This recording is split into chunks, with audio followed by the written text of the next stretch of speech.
So here is my book video about new adult fiction, which, first off, I should define what new adult is. And basically, the new adult genre is books with college-age kids as the protagonists. Yeah. So you would think that there'd be like this wide variety of books that would, apply to the new adult. That would be like, there'd be like fantasy and sci-fi and horror, but it's really just like really terrible romance novels.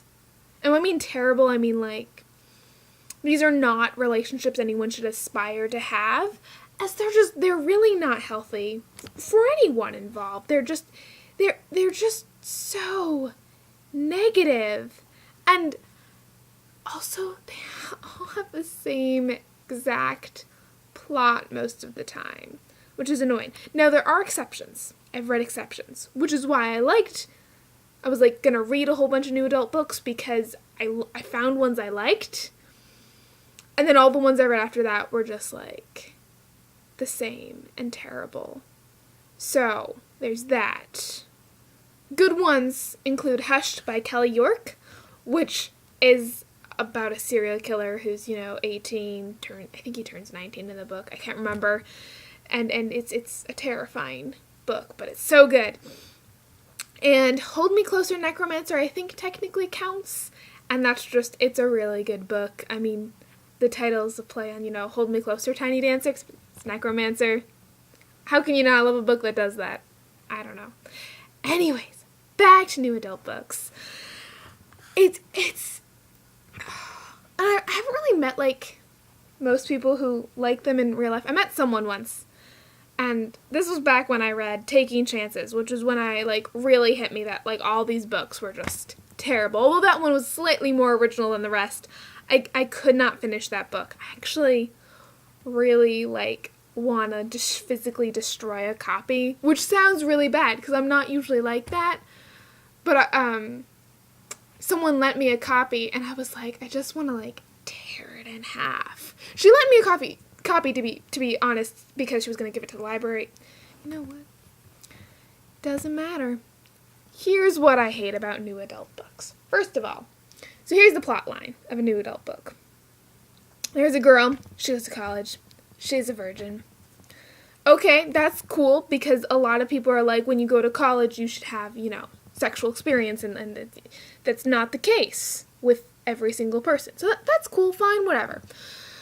She meets a guy who she immediately is like, oh my god, I love him so much, even though, she's like never had any feelings for any guy before that. And he's almost always super slutty. And I don't mean that in a, you should take control of your sexuality kind of thing. I mean, like, uses girls and treats them, like, terribly. And just is like, oh yeah, their feelings don't matter. Prime example of this is Beautiful Disaster. I can't remember the author's name. There's one good scene in that book. One good scene. The rest of it's just absolutely terrible. And let's see. And so they fall in love. He's a control freak, doesn't want her to do anything besides, spend time with him. It's generally how these books go, because that's healthy. Basically, it's like more unhealthy Twilight, which is weird because Twilight's already pretty unhealthy, so I think technically 50 Shades of Grey fits into this genre, which should tell you a lot about it. Most famous book in the genre is like, I haven't even read it. I only read like 2 pages, and how did it get published? I think, lots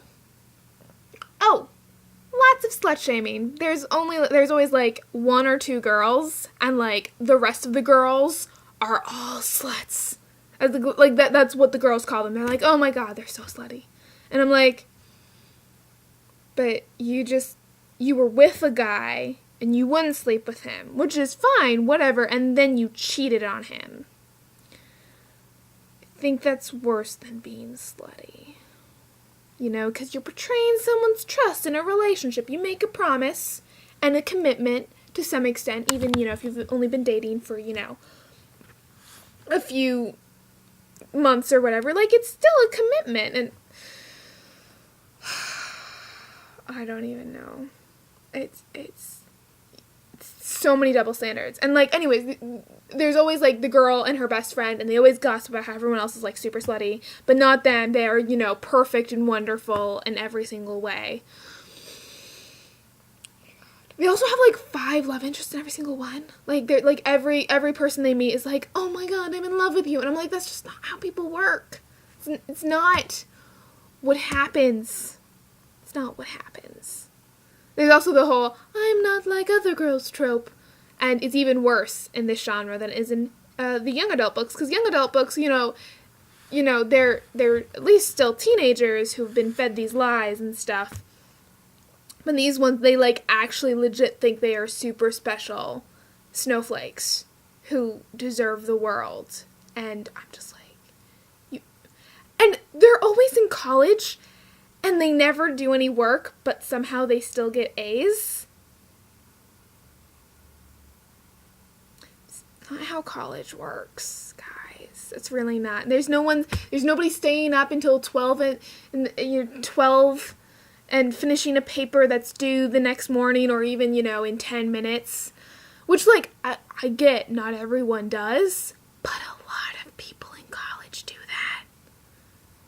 So there should be more of that in the books. And they all, like, none of them, they all just are obsessed with their social life, which is fine, again. But that's not how most of college works. Like, most people are concerned about their grades and, you know, being in debt forever. That's a legitimate concern college students have. As a college student, I would know this. Most of my friends who are college students have the same concerns that I do. Almost none of the characters in these books I'm talking about have, like, actual distinct personalities. Oh, I keep looking over here because I made a list so I wouldn't get completely off topic. And, like, they all just depend on these stereotypes and these stock characters, and just, there's no originality that goes into them, none at all. And you don't want to read about the same people. Like, that's what fan fiction's for. It's not whatever. They're not even interesting characters. They're just boring characters too. Like, at least make them interesting. This is a big thing. Most characters, whether or not it's actually specified, struggle with mental health issues, and then, like, they sleep with the person, like, that they're in love with.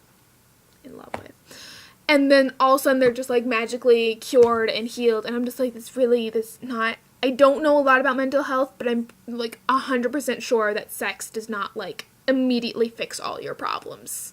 Like, oh my god, I hate these books. I already went over this. And, like, it's just, like, these books are meant to be, like, super realistic, you know, what college kids are going through.